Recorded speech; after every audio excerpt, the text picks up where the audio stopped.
I want to talk a little bit about, since I'm sure there are predominantly, it's probably predominantly activists among us, a little bit about my own trajectory into what people call activism, but I call journalism.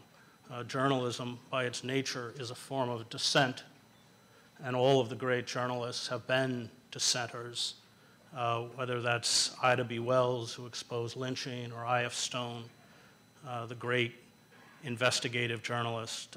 It's always the dissenters, Orwell, Baldwin, who have shamed the mainstream press into doing their job. And this kind of faux notion of objectivity and neutrality is really a nice pass not to make moral judgments and often to obscure rather than expose the truth. I grew up in a small farm town in upstate New York, and less than 2,000 people.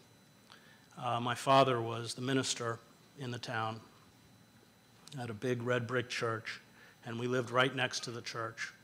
My mother was a teacher and later a professor, and would leave at 7 in the morning and come back at 7 at night. So in addition to being the pastor, my father did everything from wash our clothes to make our breakfast and our dinner and everything else. He was a remarkable man, the greatest influence in my life.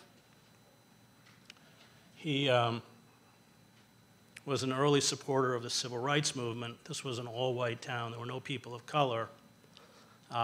And this was in the early 60s, at a time when Martin Luther King was one of the most hated men in America.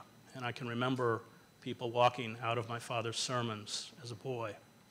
He also was an activist and concerned clergy and laity against the war during the Vietnam conflict.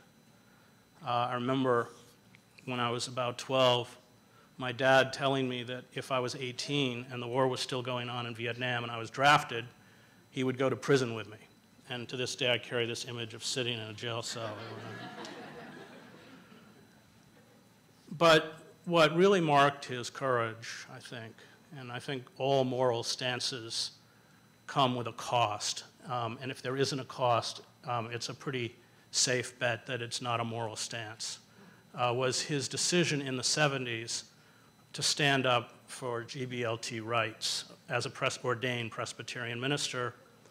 His brother, his youngest brother, my uncle, was gay and lived with his partner in Greenwich Village and had been disowned by my father's family. So the only family that Jamie had, my uncle, was us with his partner.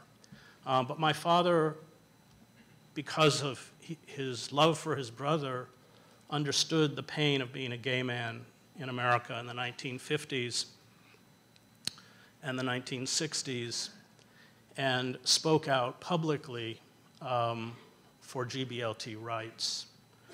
When I was an undergraduate at Colgate University before I went to Harvard Divinity School, and by that time my father had a church in Syracuse, New York. When my dad found out that there was no gay and lesbian alliance or organization at the college, he brought the gay speakers to the campus, and he would have groups of students meet with gay activists, and I would join those groups. And my father kept pushing the students to come out of the closet and publicly form some kind of an organization, but they were too frightened. And so one day my dad drove down, it was an hour from Syracuse, and took me out to lunch and said, well, you're going to have to found it. So I founded the Gay and Lesbian Alliance at Colgate. It had my name on it. I didn't go, but it had my name on it every Tuesday night. And when I would go into the dining hall, the checker would take my card and check it off for breakfast and hand it back and go, faggot.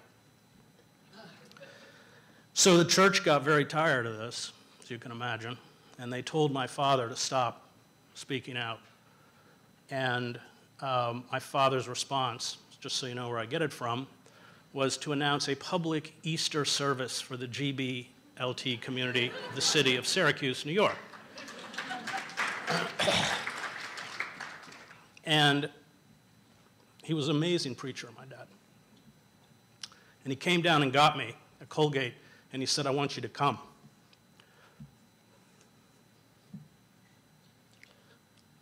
Sorry.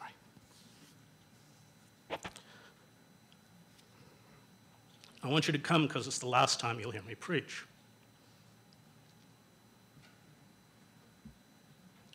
And I went into the church, and the church has been very cruel to many people, especially to GBLT people. And they were crying even before my dad spoke. And he got up in the pulpit, and he said, marriage is a sacrament. It is not a reward for being a heterosexual.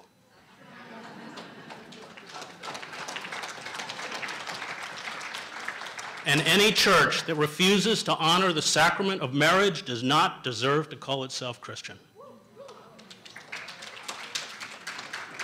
And they threw him out.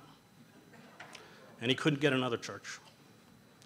And he ended his career as a chaplain in a juvenile detention home. And by then I was the Balkan bureau chief for the New York Times. In terms of stature and salary, far, at least in the public eye, outstripping my father.